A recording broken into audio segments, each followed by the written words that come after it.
Hello. Welcome back to Retrieving Sanity with your host, Liam Crow. And today's interview, we got Ray. Ray. Ray Plant. Ray Plant. That's how you pronounce that? Yeah. I always thought it was like Plante. No, it's French Canadian. Oh, okay. Yeah. From my dad's side. Oh, yeah? Yeah. Okay, so tell us where you're from. We were right down the street from here. We're in Richardson, Texas, and I lived on the street further down my parents lived on the street further down, and when I was born, the closest hospital was Plano, so I was born in Plano. But it was we lived in a duplex, and then when I turned 2, we moved to the house that we're in now. So Heck yeah. yeah, and my family, they're from Rhode Island, and my mom was trying to use the relocation factor because my dad was an alcoholic and an addict. And new faces, new places. It doesn't work. It doesn't work. You'll find new things, new people, and new bars. So. Yeah, the game's the same no matter where you go. Exactly. Yeah. You try to run away, you're always there. Yeah. Or at least in my experience. Yeah. This is always here. That's what it is. Unfortunately. Yeah. Sometimes. Yeah. Exactly. Yeah. So what was your DOC? Mine was first. It was alcohol. Okay. And then it was Adderall. The first time I did cocaine, I loved it. I did that for a while, but the first time I did it, it was from a friend who rolled it up and put it in the dollar.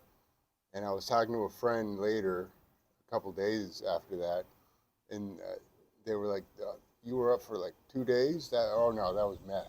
I'm like, okay. Oh. But I didn't really seek it. I did it afterwards too. But I was like, this shit's gonna kill me. Oh. So I only did it every once in a while, and when I was at the bar with people. So socially. Socially, yeah. I hadn't gotten to that yet. Yeah, it's kind of weird how that kind of develops, right? Yeah. It just starts as social and fun, and then as it moves, or in my experience, it was as I moved towards just myself, that's whenever the real problem started to arise. Yeah. So with alcohol, when did you first think you had a problem? Or when did you first know? Well, I don't know. I mean, I might have, deep down, I probably knew when I was in my late teens, early 20s. And I would put it away for a while and go back to it. But I always went back to that. I always went to it. That was my thing. And backstory is like when I was growing up, my dad had a carpet business, and his guys would come over on Friday to get paid. So I was making vodka and grapefruit juices on Fridays. Dude, I was like 8 or 9. Wow. 10 in that area. So you see where I'm going with this. Yeah. I'd be like in school, like on Friday, like, hey, and it was just the feeling of making the drink and then just licking the spoon. Licking the spoon? Licking the spoon, putting my hand on the stove. It didn't burn me yet, yeah. But yeah. I just loved it, and I went on. I didn't think about it until like my parents were out of town, and my sister would have some friends over, and they would drink, and I would drink a couple, and I would be like, I remember specifically one time, I had 3, and I was like, all right, this is good, and that was it, and I was like 15. Oh, and, man. yeah, and I never really thought about it again until I failed out of Bishop Lynch freshman year. Oh, man. They asked me not to come back because I didn't do homework. I hated it. I hated homework. Why go to school for 8 hours and 4 hours of homework? That's stupid, And I ended up not needing a degree anyways. So there you go. I went to a trade school. That's a very viable option. Yes, sir. So they asked me not to. So that summer, my mom was looking for a school for me. and I helped my dad replace the fence. And I remember him saying, you know, if your mom doesn't find you a school, you're going to work with me the rest of your life installing carpet. Huh. That wouldn't have worked out well because I am horrible at math. I am. Math makes me freeze up, and I'm like, yeah. So, anyways, this school she found, it was funny because it was for self-paced kids that were addicts and alcoholics. And Huh. so, you know, I didn't, you know, they would do, like, the school was so small, it was like, my graduating class had like 15, 20 people maybe. Damn. So, anyways, 60 kids at a time, a semester, basically, Uh-huh. and all grades, you know, actually, yeah, 9 through 12. And each semester, they would randomly pull a name out of a hat for a drug test. Yeah.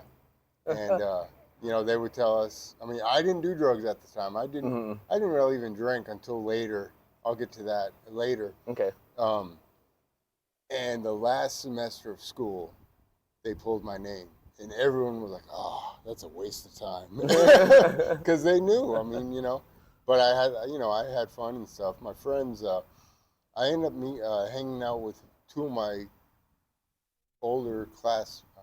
They were the classrooms were set up with everyone in different grades were in a class because the work was sent to us from Nebraska College, and we would do workbooks and send them there, and that's how we did it.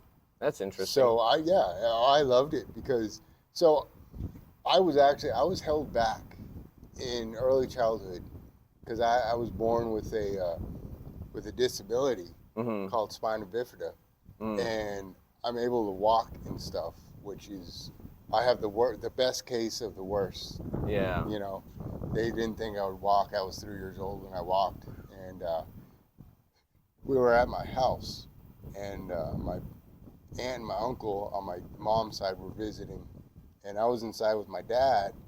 And I don't remember any of this. This is just stories I've heard.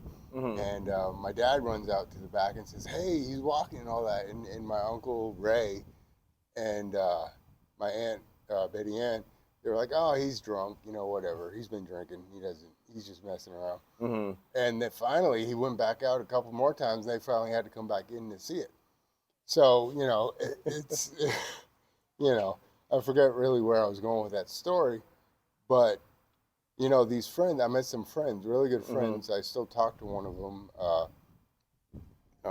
His name's Rob, and so we would hang out. You know, we would hang out and drink on the weekends after I graduated high school. Gotcha. Because I was afraid of getting caught, getting in trouble for even weed and stuff like that. I mean, you know, I liked it, but I didn't. It was one of those. I did it when it was around. I never bought it, but I always smoked it. And so I would drink, and you know, we never did any drugs over there. I mean, they weren't really, you know, those friends weren't really into drugs. They were into drinking and having a good time. Okay. And you know, I remember one summer I just stayed over in Plano with my friends at his apartment. You know, just hung out, and it was fun. But you know, I can see the damage happening way back then. You know, not calling my parents and saying, "Hey, I'm going to stay here," just doing it. You know. Oh yeah. You know, I mean, hey, I'm a man. You know, don't worry about what I'm doing, type of thing. So. Yeah. It's interesting, isn't it? Whenever we're young, we feel like we're so old and like know everything, and then you look back at it and you're like, "Nah, I didn't know shit." Yeah. Oh yeah. Yeah. I definitely didn't. On the weekends, I I remember I would come home, like I would drink sometimes. Okay, I would drink sometimes when I was still in high school, just not much. And during the weekends, I would come home, and I remember driving home, and sometimes I'd remember not driving home. And that was scary. I mean, to look back at it is like, wow, you know, dang, I remember even some days, like some nights I'd get out of the truck to go in the house, and I'm like, dang, I really just, I, wow, it's like I just teleported. You know, I mean, it's like I went through time, and I'm like, here I am, and I'm like, I remember one time it was Saturday, it was on a Saturday, my dad was in the kitchen reading newspaper, Mm-hmm. and I walked out, and I had a massive hangover. Oh. Oh yeah, I had a hangover, and he goes, hey, so I forgot what he said. Like, did I have a good time or something like that? But my truck was parked like this far away from the curb. Oh man.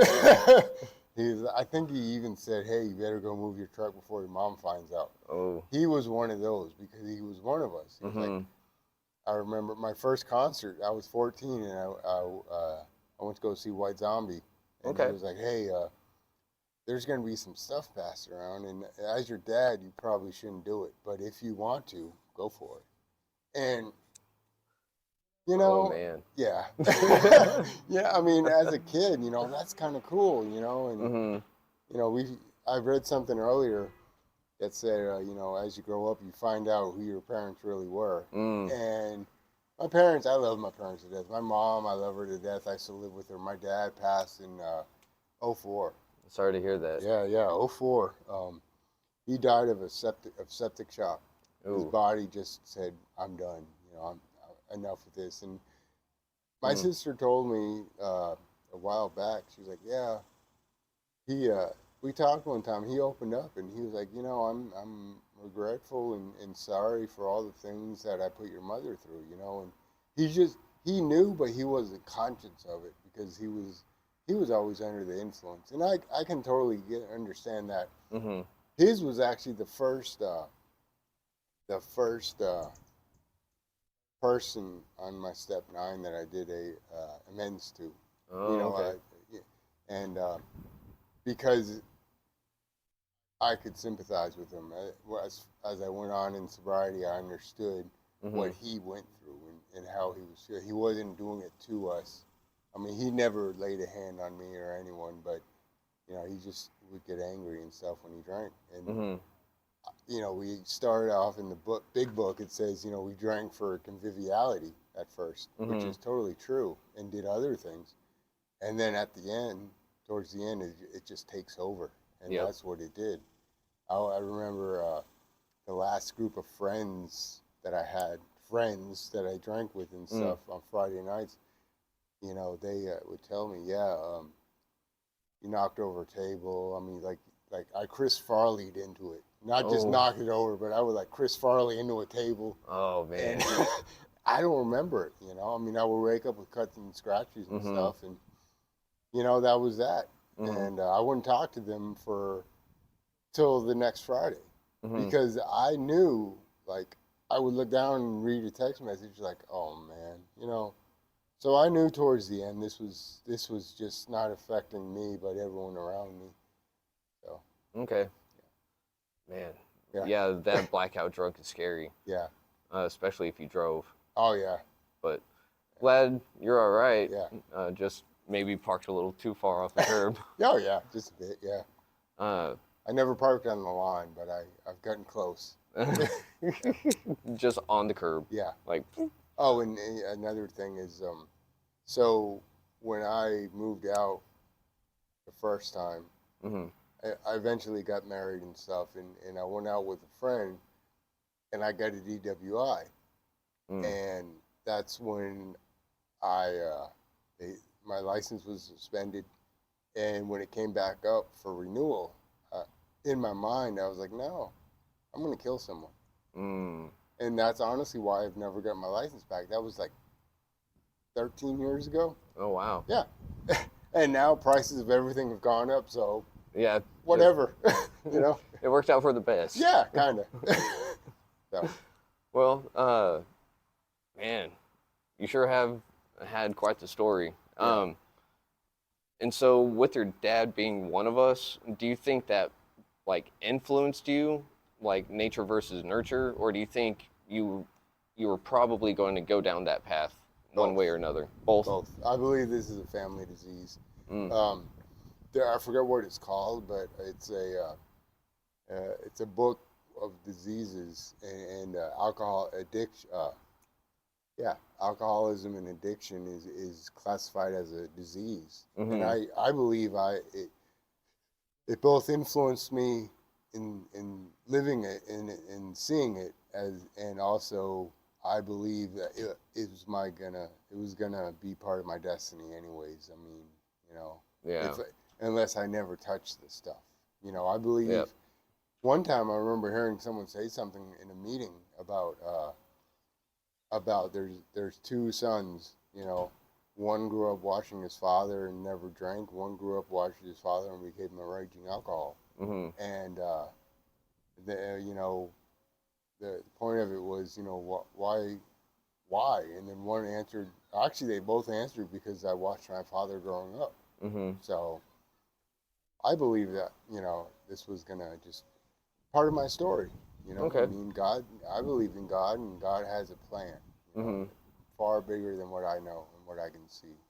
Yeah. So you know, I've gotten to the point where I don't question. Yeah. Why is this happening? It's why is this happening for me now? You know? I heard someone say something about the lines of, instead of why me, it's more like, what am I getting out of this? Yes, yeah. What are you teaching me? Yeah. Exactly. You know, and you know, I like to say this to some people, like when they're going through a hard time, is like, you know, I'm like, I don't get the whole. I'm not supposed to. We don't have to understand the whole point. I'm going through whatever I'm going through to help the next person through it. Why? To help them through it. But that's not my part. I don't need to know the whole part. I don't want to know the rest of my story. You know? Yeah. I mean, I enjoy life. I wish this and that was happening, and God, you know. But that'll be more shall be revealed. You know, like the book says, and I'm a firm believer in that. As long as I keep up with my prayer and meditation. Stay spiritually fit. Yeah, exactly. Stay spiritually fit. I won't fall back into why me, you know? So what's a good example of you trying to be the one act show, like the stage manager, the actor, doing the lights? Because in the book it talks about we're trying to be the show, run the show all by ourselves. Is there a certain story that comes to mind with that? Or what about a story that has a good lesson for you that you didn't realize it until later? Well, A lot of them. a lot of them, yeah. The one that came to mind when you said that was, so there's a Kroger right down the street from here, and I used to work there. Towards the end, 2016, 15, no, 2015 to 2018, and it's early 2018. That was actually, oh dang, that was actually fired on my birthday. Oh, that's harsh. Yeah, but good reason. So I was going out to the bar every weekend with my friends, but I was drinking every day. I was a daily drinker. I mean, Yep. you know, I had to feed myself, you know, feed my mind, and to keep the monsters away, as they say. You know, I mean, I don't have any monsters. I drowned them. You know, I was drowning them in what I was drinking and you know, using.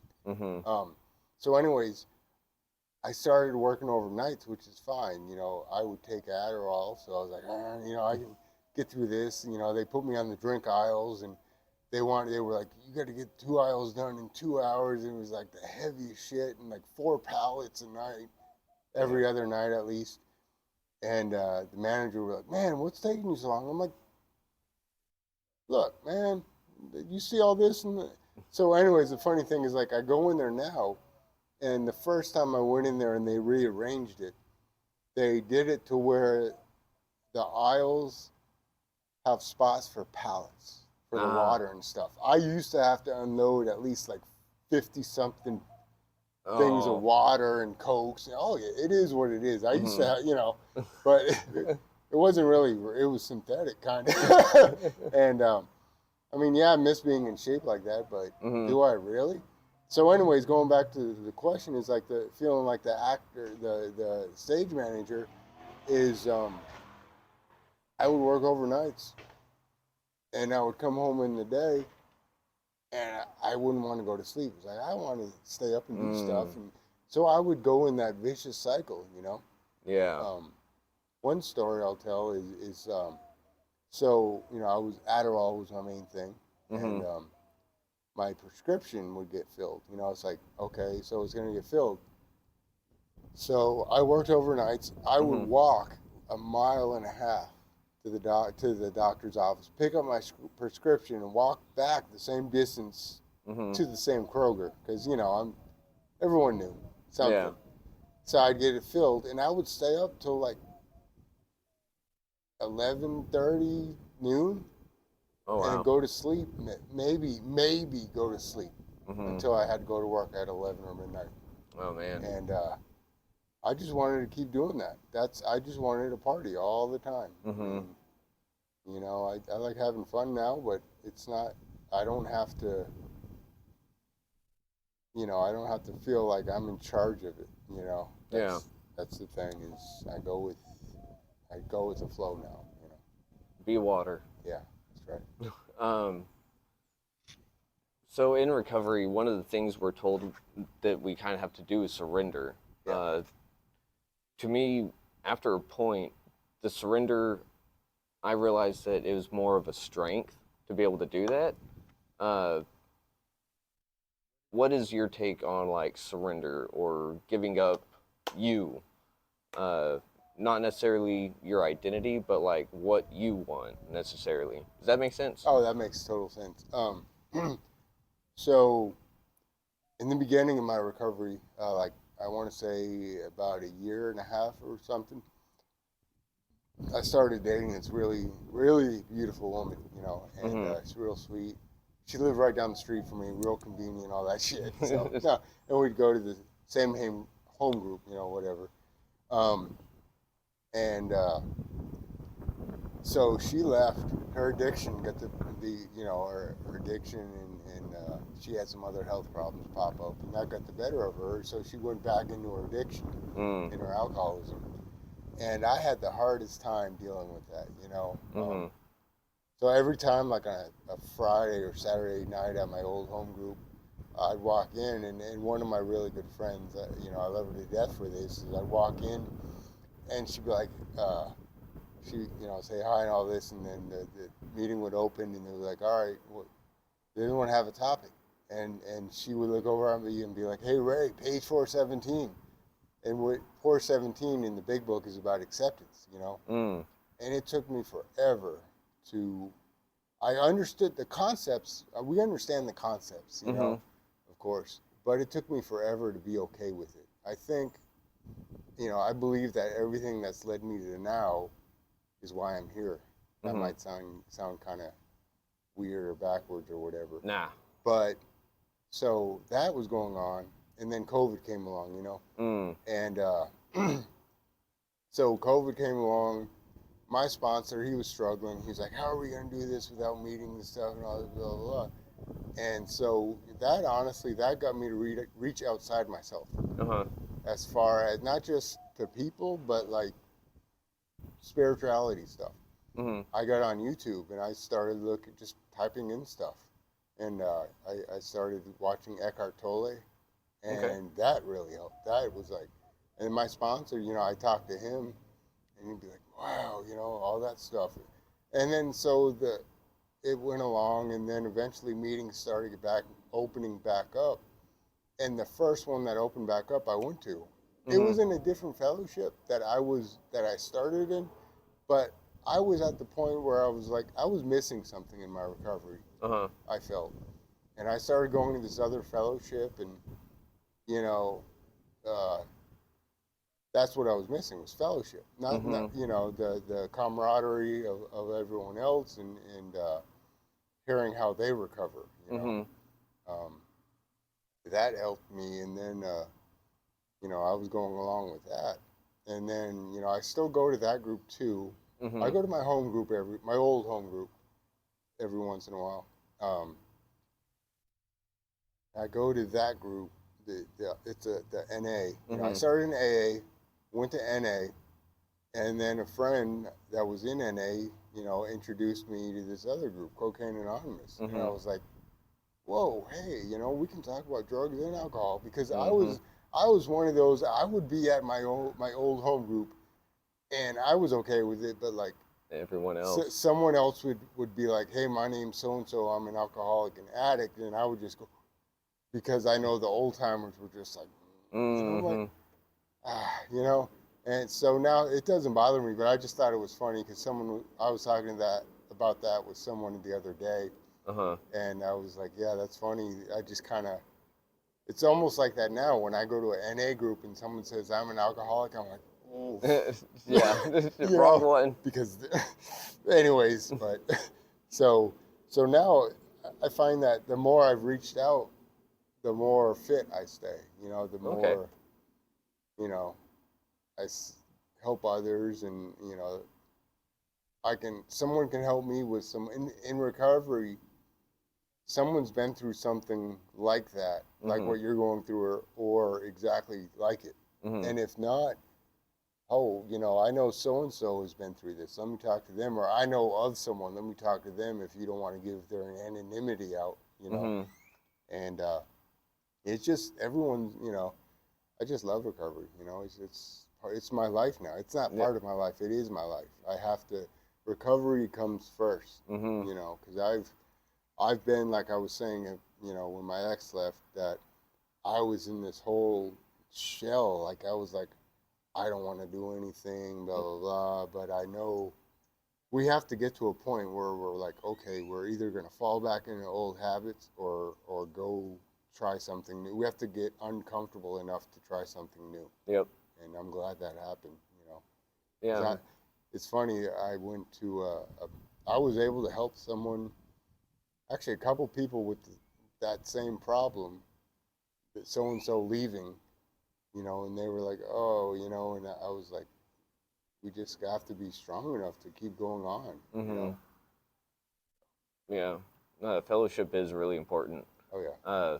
The program I went to, they had 15 biblical principles, and number 7 states, we believe that we believe that one must maintain a fellowship with God and with those friends who help in his recovery. Oh, that's good. And I loved that because it's important. Yeah. And I'm having, one of the first things they also said, you reminded me of, I had to get comfortable being uncomfortable. Yeah. And I was like, that doesn't make any sense. Right. And now it makes sense. Yeah. Yeah, it's funny. I was thinking about that earlier too. It's like those old cliches, man. I'm starting to fall back into them, like the cliche sayings. Like I say them because that's who I am. But it's because they work. You know? I mean, yeah. You have to get uncomfortable enough, and then you'll be. If you keep doing it, just keep doing it, and you'll get to a place where you're comfortable. Yep. Yep. And I was kind of like, okay, how is this going to work today, too? It's like, I told you about, my house wasn't really an option. And then I was like, you know what, maybe it'll work this way. I didn't know if there'd be like 1,000 people running around screaming and stuff. And I was like, all right, well. Worked out well. Yeah. Very nice. I think I'm going to have to do more of them outside, too. Right. Because this is nice. Yeah. Just in the shade, especially this Oh, time. Yeah. I'm from Amarillo, so it's a dry heat, but it's also windy. So you stand in the shade for a bit, you get cooled down. Oh, okay. But here it's like, I feel like I just walked out of a shower. Yeah. Oh, yeah. Been that way my whole life. Yeah, see, I'm barely getting used to this. Yeah. But I'm not. My whole life, but I'm not. No person from Dallas is used to this, I don't think. Fair enough. I can see why. So on the steps, I know some people find 4 and 5 the hardest, and then others find like 8 and 9. Which step did you find the hardest to really do? Maybe not like read it and kind of start it, but like actually do it. 4. 4? 4, for sure. Definitely 4. There's a lot of backstory with that. Is my, when I was dating that woman, my ex-grand sponsor, he was super jealous. And he would tell my sponsor to hold me back on things. that's part of my story. You know, I Mm-hmm. can't. You know, he's sick. You know, we're all sick, Yep. and so it took me a while, not just because of that, but because I was going through that breakup, and I didn't want to write it down because when we're doing it, it's the hardest thing in the world for us to do. Mm-hmm. But you know, it's so freeing. You know, Yep. I mean, it took me a long time, and I was finally able to sponsor when I on my 2 year, which is my story. You know, Mm-hmm. I wouldn't suggest just kicking rocks through your steps. You know, but you know that's my story. Amends, they're not so bad. I mean, they can be uncomfortable. That's what it is. Mm-hmm. And my amends went pretty well, and that's I'm thankful for that. There's a part in the big book that says like when we like in the beginning we'll want to rush home and talk about it and make amends right away. Well, you know what I did, and to my mom and my sister. Mm-hmm. And thankfully, it worked out in my case. You know, That's good. results may vary. I don't suggest that. I say that in meetings too. Do not do that. And you know, I'm grateful because they knew that I was suffering. Mm-hmm. You know, and I'm just very grateful for that. So Yeah. Well, that's good, man. yeah, Yeah, step 9, I think you said it best. It's really uncomfortable, maybe not hard. yeah, And because I had problems on step 4 too, because it's like I know everything up here, but like writing it down was like putting it here. yeah. You gotta exactly. And then and then it was like, man, I'm not that much of a bad person, am I? And then it's like, Yeah, it brought out like addiction brings out the worst in us, yeah, and so the character defects just really like shine, yeah, and it's learning how to kind of not sidestep but change the defect into an attribute, yeah, right? yeah. Um, so uh, what what was it that really got you sober? Like, uh, of course, for yourself to get better, but what was the pivotal moment that really made you go like, I got it? Right on. So I have a neighbor. She's in recovery, Oh, okay. and so my sister and her ex used to live there, Mhm. and she was like, "Hey, you know, always mad at me because I was always drinking," and then her Mm. husband at the time would, you know, it would just cause problems between them, Yeah. you know, and I wasn't seeing it at the time, but I was, and so she went to my neighbor's house Mhm. and had her come over and talk to me. Huh. And it planted a seed. You know, I was like, you know, they're getting fired too. Well, Mhm. no, actually, yeah, they're getting fired. That started the seed. You know, that started the ball rolling in my head that, you know, this is it. I need to, you know, I'm tired of this. And Mhm. she came and talked to me, and then finally I warmed up to, I'm like, hey, you know, when can I go to a meeting with you? You know, Ah. and so I started going to meetings. It was in Plano, not at ODAT. It was farther. It was Spring Creek or Legacy. I don't know if it was Legacy Group. It might have been, but anyways, I was doing it. I was going to meetings. That's what I was doing, just showing my face and Mhm. this feels good. It's comfortable. And then finally, I just one last hurrah, you know. We were Yep. driving home and she showed me the Richardson group. She was like, hey, I think you might like it there better because I've been there and it's just, they're your type of people, you know, Ah. more your type of people. Okay. So that set the ball rolling Mhm. for, you know, one night I lied and I'm going to a meeting. And I didn't know that they knew that she wasn't going. Ah. So, you know what? This God's plan. It's fine. You know, it's fine. Uh-huh. You know, and I went out, had a few shots. You know, of course, I took some pills. You know, why Mhm. not? And do what we do. And finally got home. Nothing. You know, everyone was asleep. Okay, good. So I drank a half a bottle of vodka that was there, you know, Because it's there. because it's there, and I was still, Mm-hmm. and my brother-in-law, he was getting ready for work, and I think they kind of knew when they heard me, and so he walks in my room and he throws the bottle on my bed and he goes, "What the is this? I thought you were done." Mm-hmm. And that was I. As long as I keep that feeling Mm. of that I can't remember what they call it in the book, but the remembering how that felt Mm-hmm. at that moment, that's good. We need to that. Oh, that's what happens if we go back out and do this or whatever. So I started going to the Richardson group, and I really liked it, man. I did. I liked it. I had a case going. Stealing money from Kroger when I worked there because Ah. it was there. I was working the register. When I remember before I did, I was like, I'd never want to work behind the register. Mm-hmm. And then it got the best of me, Ah. So I forgot where I was going with that, but Oh, your story of getting clean and sober. oh yeah.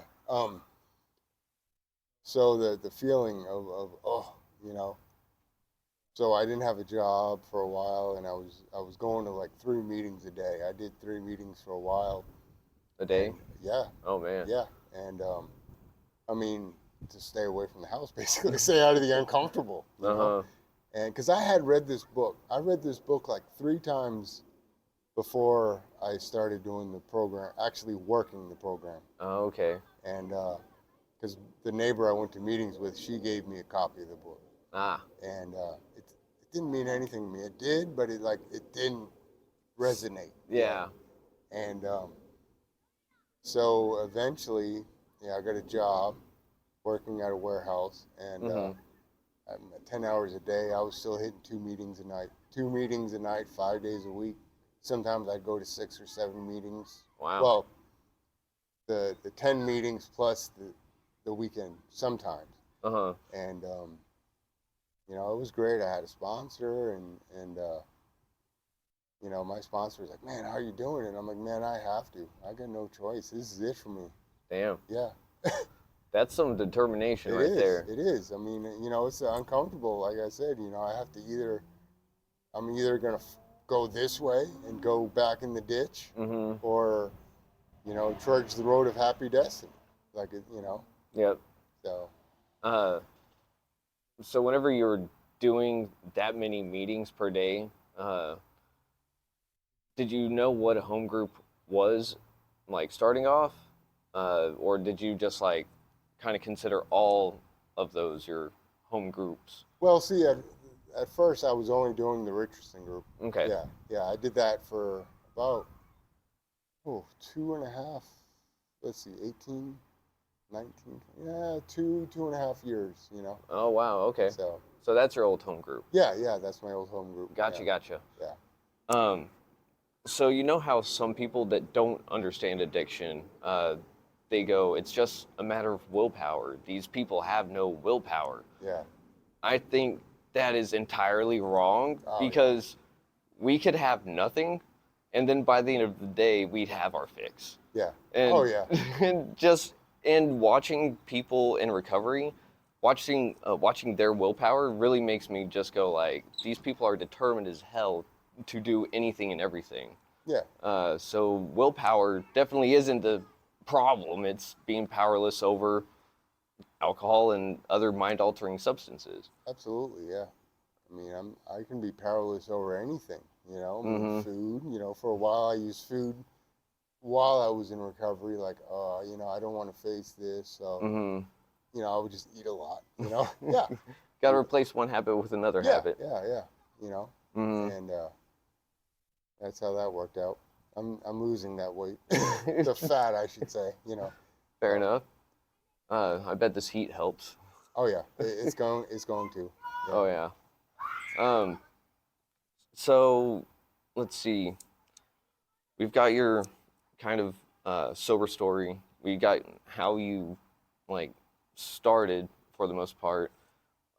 What are like some future goals, like any short-term or long-term goals that you're like dead set on, or are you just kind of like walking and you're going to see what doors open?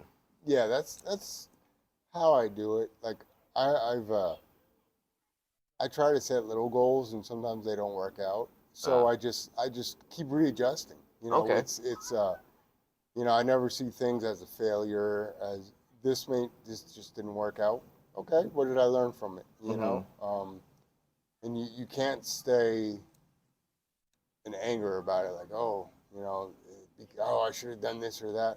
Mm-hmm. You know, things happen the way they happen. Um, Yeah. I have, you know, sure I have long-term goals. You know, eventually I want to get my own place and, you know, maybe get my driver's license back. Maybe, because Yeah. Texas is the hardest place to get a driver's license. Is it really? Yeah, yeah. I had no idea. It is, yeah. So I don't know if I can take that again. The written part. You know, I know how to Uh, drive. I drove for the past. Yeah, we're not. Let's not get into that. But you know. I mean, it's a skill I have. Yeah, I like that it's skill you have. yeah. Um, so for your recovery, what do you find is quintessential for it? Like it is absolutely paramount that you do this one thing or a couple things to maintain your spiritual fitness. It's I every morning I have to get up and talk to God, my higher power. Okay. I have to. It's I have my alarm set, so I leave for work around 7ish, so I can get up by 6:35 the latest. Uh-huh. I set like 3 alarms on my phone, and if I'm up at 6, I Mm-hmm. play on my phone sometimes. I look, you know, whatever, read news, all this stuff. Uh-huh. But I've gotten to know that when that 6:15 alarm goes off, I sit up and I set that down. Um, I read a few different things. Mm-hmm. I go to church sometimes on Sundays. I have a church, a Uh-huh. non-denominational church, which I love because it's like recovery. I mean, we have a higher power. We just we don't exclude, you know. Mm-hmm. Um, so I have to get up, breathe the daily reflection. I've done that for seriously. I've done that for over 5 years. You know, since you know maybe missed a few times early in the beginning when I was going through that breakup I talked about, Uh-huh. and but yeah, read that. And then so the church has a daily reflection itself, a Mm-hmm. Bible verse. And I told my sponsor about it, and he said, "Hey, you know, send that to me." So I send that to him like every day, and then I've been doing that for like years also. Huh. And a few other people I've told, and they're like, "Hey, send that to me." Okay, you know, so that's part of my helping others. You know, Uh-huh. it's not my business if they don't read it. They, you know, sometimes they reply back and they don't. That's fine. It is. Mm-hmm. Um, so I have to do that. When I go to lunch, you know, I pray before lunch. You know, thank you for getting me through this part of the day or whatever, Uh-huh. and you know, helping me, putting me where I need to be, and helping me be okay with someone else's attitude at work or whatever. Uh-huh. Knowing that they're not mad at me, it's just how things are, you know. But like we're all going through something Mm-hmm. that we don't talk about. That someone else probably can't understand. I Yeah. mean, in the non-recovery world, you Yeah. know, and I've gotten okay with that. Like someone snaps at me at work or whatever, I'm like, whatever, you Yeah. know. And you know, I come home for the past 4 years. I take a nap after work every day. I have to. Even before I got older, I took naps, Uh-huh. and I wake up because if I go to a meeting directly after work, which I've done, my mind's jello. I don't retain, and I don't. More importantly, I can't contribute anything that's worthwhile contributing. Gotcha. You know, Mm-hmm. um, and that's you know my main thing is like they say is some meetings you go to and you don't share it's because you needed to hear something, Mm-hmm. and vice versa. So when I share, I don't want to just you know just be like kind of like blah, zoned out because I can't think, so. And I have before, I do every once in a while, and it's like, does that make sense? Sometimes. I quit. See, I've learned through recovery that whatever we share, someone needs to hear it. Not specifically, it doesn't matter. Newcomer meetings are essential to my recovery. Okay. I mean, I've been going to newcomer meetings since I started. Oh yeah. I mean, because it helps me remember where I was.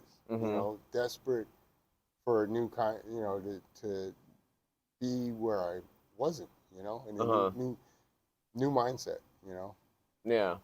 And I just noticed your hat, Yeah. dopeless. Oh yeah. Oh, I love that. Yeah, we have a friend, Jojo. He used to make recovery uh, clothes, Merchandise. That's it, merch. Yeah, and so in the shirt too, Dopeless Society. Yeah, yeah, I love it. I love it. Yeah, I've got a few hats and shirts and hoodies, but he doesn't make them anymore. But he's moved on to bigger endeavors in life, and which is awesome. He's in recovery too. Yeah, and but yeah, I was I like to share at group is like I have to be a vessel for my recovery. For recovery, not just my recovery. Sometimes I'll forget I'm wearing this hat, and like, I'll get in an Uber or Lyft or something, and we'll start talking, and they'll say something, and I'll be like, oh yeah. And I remember one driver, he picked me up to go to a meeting at the Fix, and he's like, hey, where are you headed to? I'm like, I'm headed to CA, and he goes, you're taking an Uber to a meeting? I'm like, hell yeah, I have to. It's it's essential. Like, it's my meetings. I mean, it's it's just something I've done. I mean, it's it boils down to I don't have the stress of having to drive. I can get to anywhere I need to. Money being if I have enough money. And but I always make sure I go to meetings. Oh yeah. They're important. And I'm just like 20 minutes away now. So Right on. if you're ever like, hey, like, I can swing on by. Okay, So. cool. Yes, sir. Right. Speaking of, 627. I assume you're going to Friday night. Yeah, if you're going.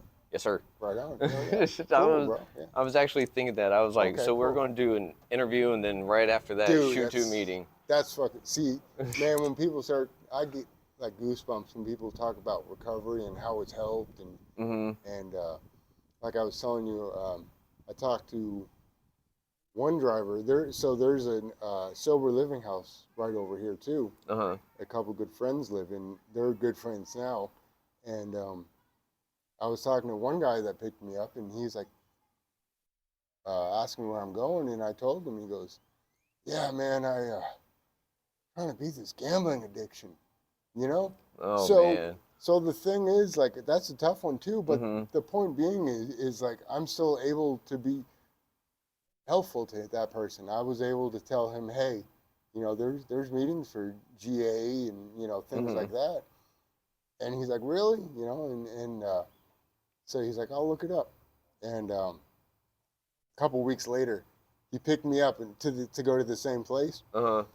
And I really don't like to, but I was like, hey man, how's that going? And he goes, man, I'm just not ready to quit yet. And I'm like, I didn't say anything, but I'm like, I know exactly where he's at. Yep. Not ready to give it up. He was like stuck in the middle, and that's a tough place. I mean, I can't. Oh, it's terrible. Yeah, I can't imagine. Addiction's addiction, Yep. I mean, so we've lost a bunch of things, no matter what our addiction was: gambling, sex, alcohol, drugs. We lose material possessions, but that was important to us back then. Nowadays, it's not. I got food, clothes, a place to live. I live at my mom's house, help her out, and I mean, as long as I keep carrying the message, that's the biggest thing I was going to talk about is us as addicts and alcoholics. we're able to help others out that have no idea how to reach out to other people for Mm-hmm. normal issues, Yep. And I think that's just a huge blessing, I mean, I think it is. Yeah. So I assume you're a sponsor for some people. Yes. Nice. So sponsorship's important. I have one sponsee, which Mm-hmm. I've had for a while, and he's a great guy. I love him to death. He's an AA. He doesn't yeah, Understand the drug he gets part. it, but he doesn't get it. Oh yeah. Yeah, it's like he's talked about like Benadryl or something. He's like, yeah, nah, it just wasn't my thing, or things like that. Mm-hmm. And he doesn't get it, but I understand that. I mean, Yep. there's things that I haven't done in my addiction Mm-hmm. that other people have that I don't get, but I sympathize with and understand. Uh-huh. You know, um, the thing about sponsorship is I've had a bunch of sponsors too, and one good thing someone told me a long time ago is no matter what, if a sponsee goes back out and drinks or whatever happened passes, it's not your fault. Mm-hmm. Carry the message, not the mess, not the addict or alcoholic. Mm-hmm. You know, God's plan is bigger than anyone can imagine. Yep. And yeah, Oh, that and also they were like, you didn't fail. no. That's you didn't fail. You carried the message to the best of your ability. Mm-hmm. So, Yeah. It's hard to do that though too. oh yeah. When feelings, Mm-hmm. as humans, yeah, it's hard to do that. I mean, Yeah, because especially whenever you invest in someone, yeah, because it takes not just time but energy, and you're giving a part of yourself away, yeah. if that makes sense. Oh yeah, totally. Yeah. Um, I guess I've gotten in the mindset of like with my sponsee, man. I've gained a lot from him, information and knowledge, and we can joke around about. I mean, like we do at the home group and stuff, mm-hmm. and it just being jokes and stuff. It's like I get, you know, I get fed from everyone. I Mm-hmm. learn from everyone, and that's the thing. You learn something from someone's failure, Mm-hmm. someone's wins. Uh, yeah. Yeah, there's lessons everywhere. Oh You yeah. just have to listen and Yeah. pay attention. Yeah. Exactly. Um, It goes back to that whole why is this happening to me? uh-huh. What, all right. What's the message? This is happening for me. Mm-hmm. Let me pay a little more attention to what it's trying to teach me. Yeah, and my counselor, she's real big on patterns, and I have to agree that patterns tend to repeat themselves until you learn that lesson. Oh yeah. Things will present themselves until you learn the lesson. The Yep. hot stove in the book, Mm-hmm. that it talks about. Well, made this hurt. Yeah, it's not hot yet. It's not. Yeah, not yet. And I believe that people going back out, man. Mm-hmm. It's sad and heartbreaking.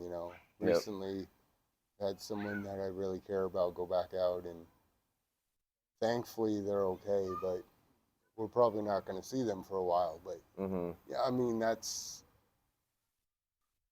part of addiction, part of life, Yep. and as long as I learn from that, like it gets like in the book. That's where I was going. In the book, it says it gets worse, never better, Mm-hmm. and it's a progressive disease.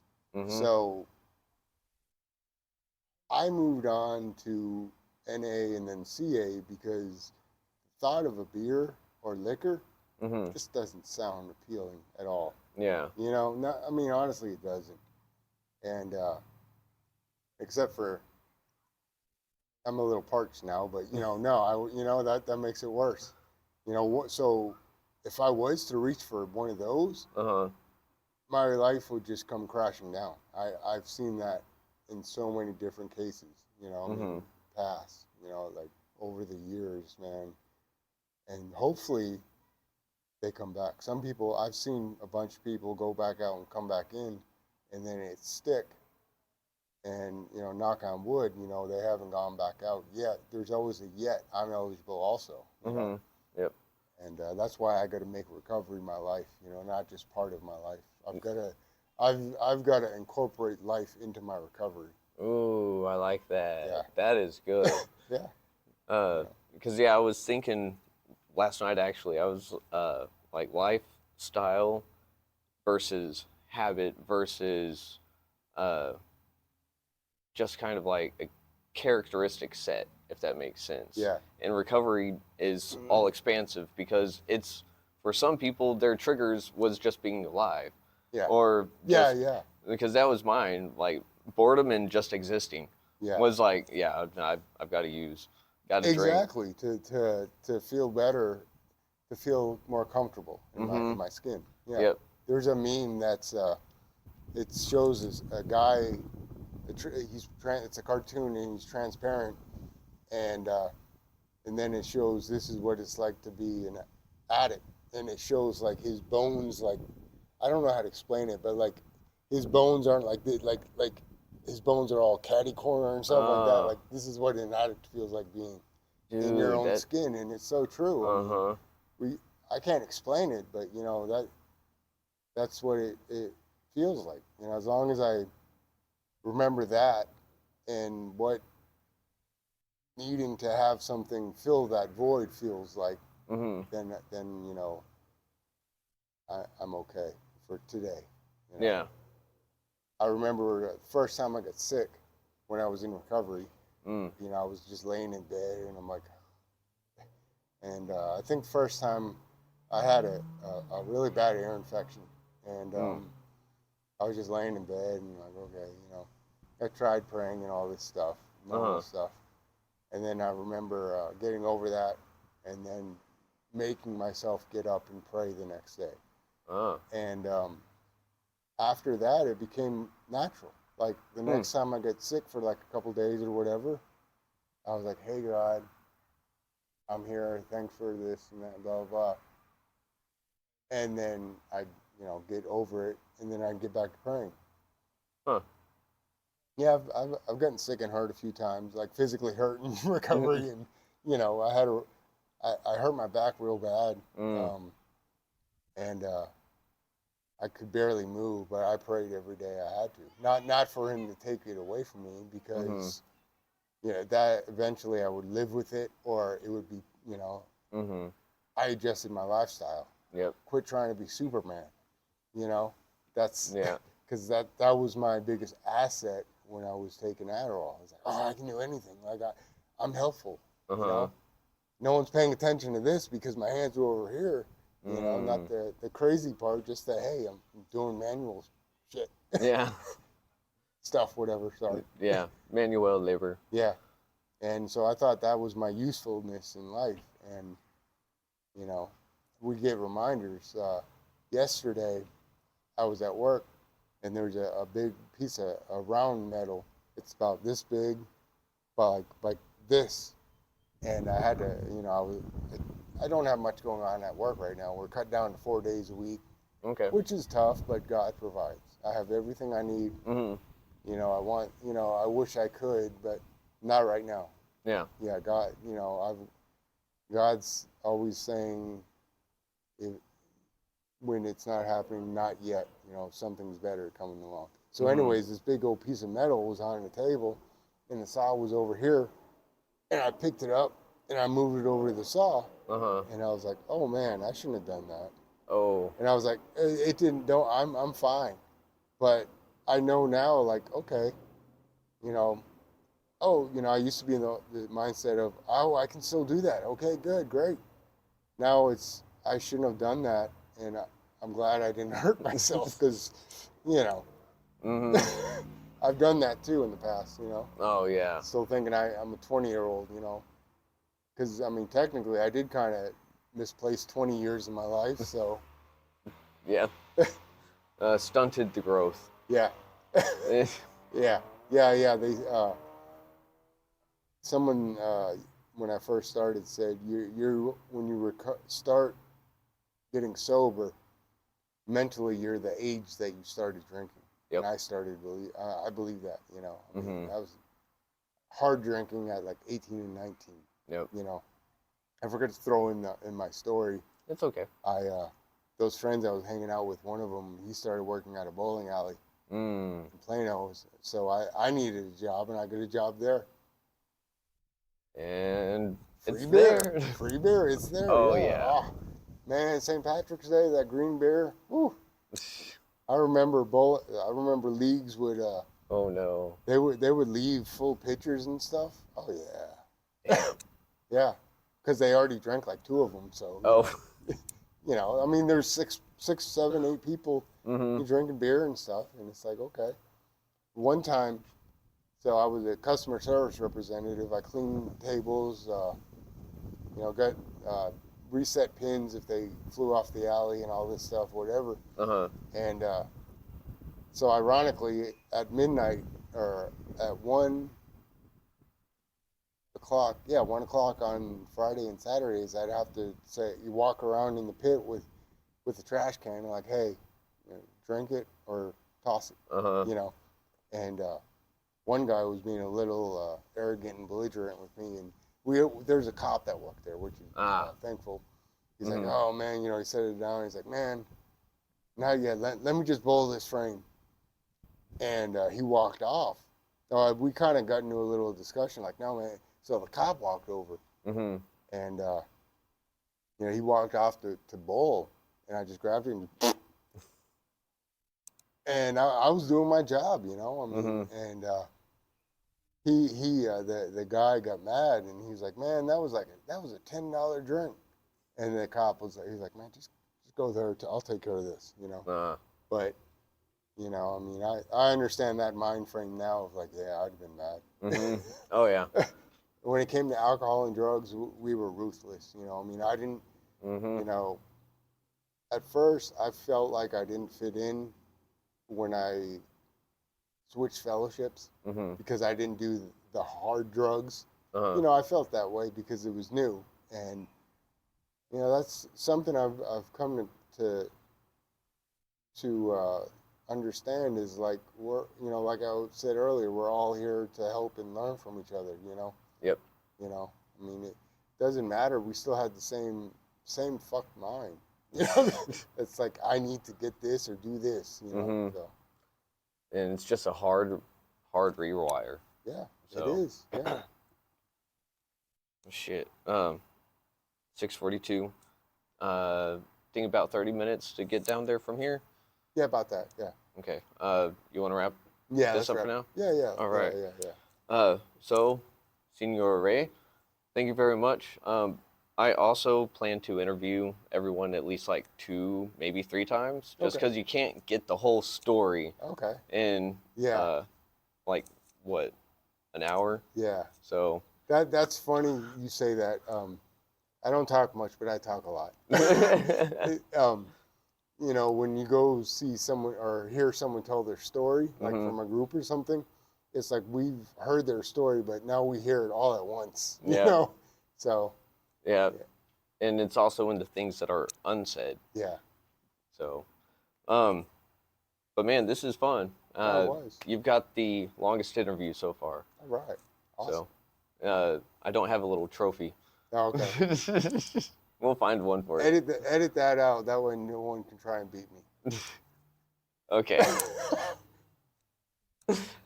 Well, thank you very much, sir. You bet. I Thank will you. get everything set up.